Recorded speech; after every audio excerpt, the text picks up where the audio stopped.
Você já viu alguém cavar a própria cova em rede nacional? Pois foi isso que aconteceu com a Suzane von Richthofen. Em 2006, a assassina mais conhecida do Brasil tentou limpar a própria imagem no Fantástico. Mas o que era para ser a sua grande chance de convencer o público acabou virando um verdadeiro desastre. Lágrimas ensaiadas, blusinha da Mini para parecer inocente e um discurso armado com os advogados. Só que o Brasil descobriu tudo. Áudios vazados mostraram que aquela entrevista não passava de um teatro barato. E a repercussão foi imediata. No dia seguinte, Suzane perdeu a liberdade provisória e voltou direto para a prisão. O episódio não queimou só a imagem dela, mas também a dos advogados, que até hoje carregam essa mancha na carreira. Mas será que a Globo apenas mostrou os fatos ou também manipulou a edição para poder transformar a entrevista num grande espetáculo? Hoje você vai conhecer todos os bastidores dessa reportagem que mudou para sempre a história da Suzane von Richthofen. Eu sou Marcelo Milos e depois da vinheta eu te conto.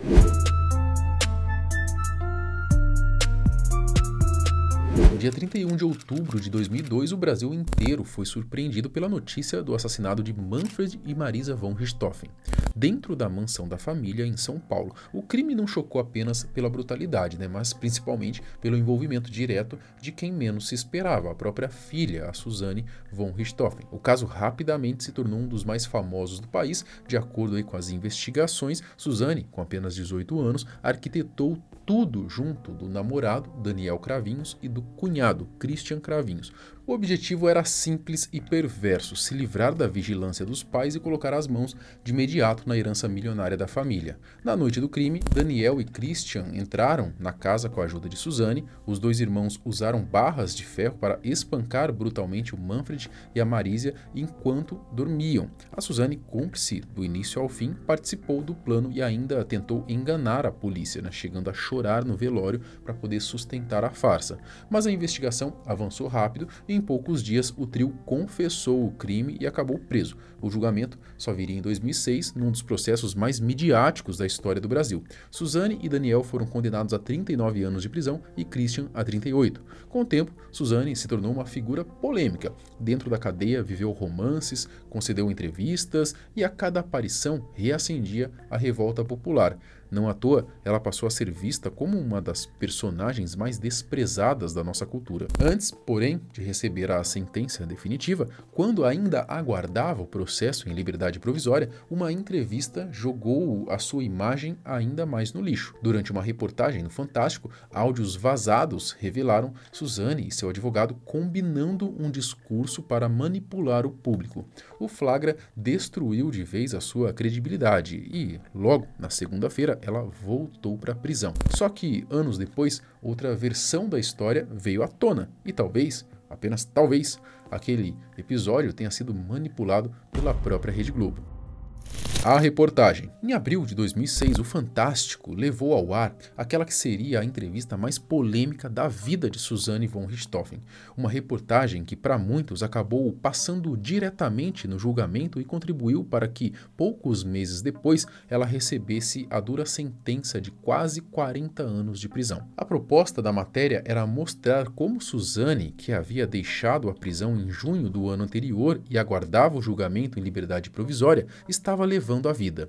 Mas o que foi ao ar parecia muito mais uma encenação do que um retrato real, uma tentativa clara de manipular a opinião pública, cuidadosamente conduzida pelos advogados da ré. O que se percebia era uma estratégia da defesa para apresentar Suzane como alguém transformada, uma jovem de perfil mais familiar, o que soava, no mínimo, irônico e que, supostamente, não representava ameaça à sociedade. No fundo, a intenção era apelar para o vitimismo, reforçando a narrativa de que ela teria sido apenas induzida pelo namorado a cometer o crime. Tudo isso com um objetivo bem definido: suavizar a rejeição popular e construir uma imagem mais favorável antes do julgamento decisivo.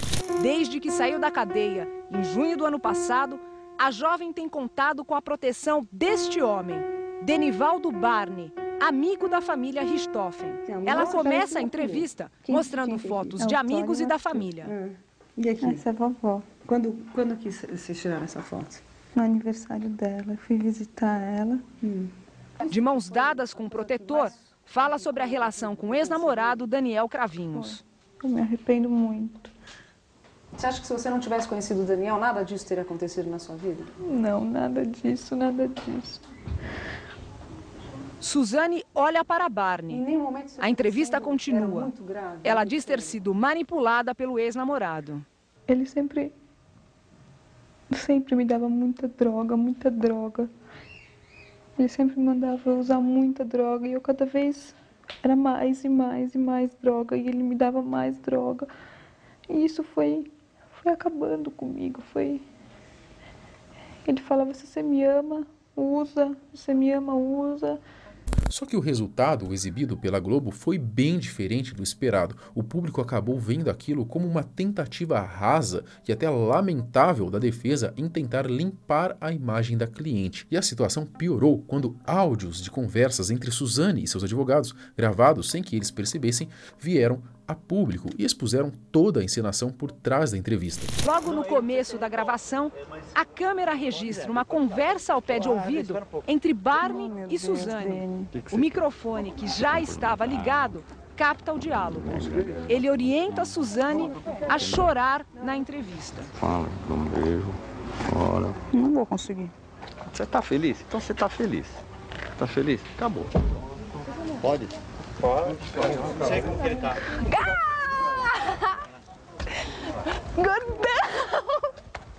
E aí? Suzane chegou até a vestir uma blusinha da Minnie, numa tentativa clara de transmitir aquele ar de inocência e de alguém inofensivo. Só que o efeito foi justamente o contrário. Os produtores do programa exibiram, e mais de uma vez, os momentos em que ela aparecia combinando toda a estratégia com seus advogados, revelando a farsa por trás da encenação. Casa. O microfone, que continua ligado, capta agora uma voz que orienta a jovem sobre o que falar do ex-namorado Daniel Cravinhos e como se comportar diante da câmera. Acabou, mais nada. Começa a chorar e fala, não quero falar mais. O que ele mandava sempre dizendo que se eu amasse era para fazer. E eu, pelo amor de Deus, não quero mais tocar nesse assunto que me faz muito mal. Chega. No dia seguinte, a equipe da emissora voltou à casa para conduzir a gravação, mas a entrevista acabou ficando pela metade, já que a própria Suzane pediu que a matéria fosse encerrada ali mesmo, sem qualquer continuidade. Logo depois, Suzane pede para encerrar de vez a entrevista. Eu não quero, por favor. Nossa, ontem eu fiquei super ruim, foi super. Eu passei muito mal de noite. Por favor. Cada vez que eu falo isso, nossa, dói muito em mim. Dói muito lembrar da minha mãe, lembrar do meu pai. O que deveria servir para melhorar a sua imagem acabou tendo o efeito contrário. A repercussão foi tão negativa que, exibida no domingo à noite, a entrevista virou assunto em todo o país e já na segunda-feira a justiça determinou que Suzane retornasse imediatamente à prisão, fazendo com que perdesse o benefício da liberdade provisória. Mas quando aconteceu isso, na segunda-feira pediram a prisão dela e ela foi presa novamente. Sim, eu lembro. A repercussão do programa do Fantástico, o coordenador da faculdade me ligou e falou, Mário, não venha dar aula hoje porque está um reboliço aqui na faculdade, todo mundo questionando. O episódio teve um impacto devastador não apenas para Suzane, mas também para os seus advogados. A verdade é que raramente a versão deles sobre o que aconteceu foi mostrada. Até hoje, o vídeo da entrevista volta a viralizar na internet, sempre carregado de críticas, mas quase nunca acompanhado da visão do outro lado. E é justamente essa parte da história que a gente vai trazer para vocês agora. A Globo manipulou? De fato, depois da exibição da reportagem, no dia seguinte, Suzane já estava de volta à prisão e a reputação de seus advogados havia despencado de vez. A situação foi tão séria que, segundo matérias da época, um deles chegou até mesmo a se tornar réu no processo.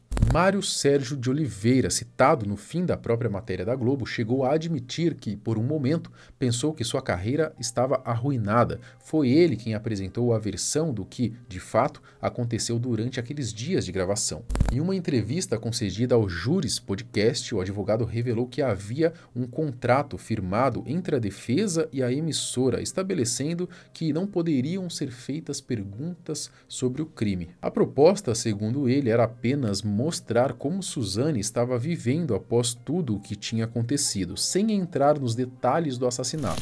Teve a gravação da primeira parte, tinha um contrato assinado com a Rede Globo de televisão dizendo que não poderiam fazer perguntas sobre o caso.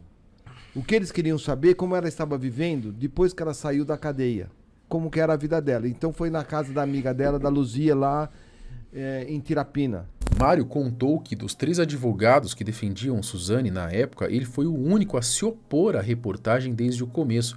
Já naquela altura, dizia ter certeza de que aquilo acabaria em problema. Segundo ele, depois do primeiro dia de gravações, a repórter procurou a equipe e afirmou que não havia material suficiente para render a matéria. Foi então que sugeriu incluir perguntas relacionadas ao crime, algo que, até aquele momento, não estava previsto no roteiro. A repórter veio para o Barney, o Dr. Barney, e falou assim: eu não tenho matéria para colocar no ar, porque isso aqui não vai dar...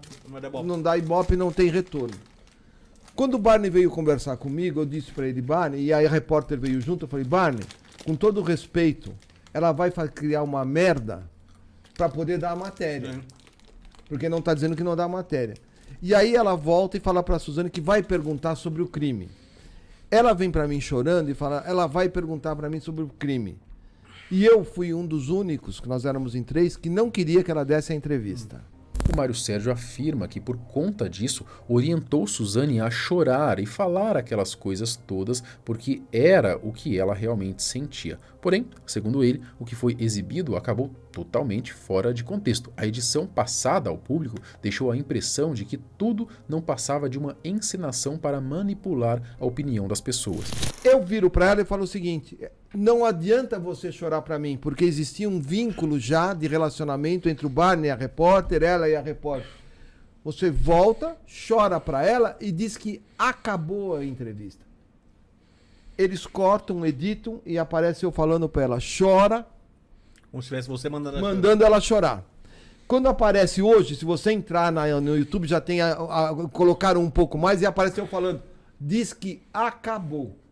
Tanto é que teve representação na OAB, mas quando aconteceu isso, na segunda-feira, pediram a prisão dela e ela foi presa novamente. Sim. Aquela situação trouxe problemas até na faculdade em que ele lecionava, mas pouco tempo depois ele entrou com um habeas corpus na justiça e em questão de dias, Suzane já estava solta novamente. Foi então que tudo mudou, né? De quase perder a carreira, Mário Sérgio passou a ser visto como uma lenda, né? Já que conseguiu, mesmo depois daquele escândalo, garantir mais uma vez a liberdade temporária da cliente. A repercussão do programa do Fantástico, o coordenador da faculdade me ligou e falou: Mário, não venha dar aula hoje porque está um reboliço aqui na faculdade, todo mundo questionando.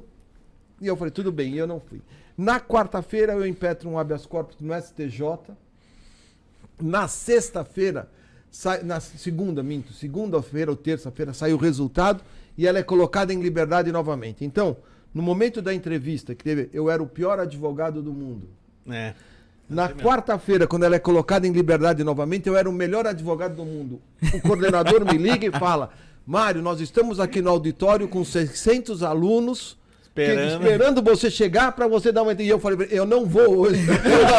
Bom, nessa história dá para dizer que existem dois lados, né? É claro que a defesa queria suavizar a imagem de Suzane, assim como a Globo buscava uma reportagem capaz de prender a atenção do público.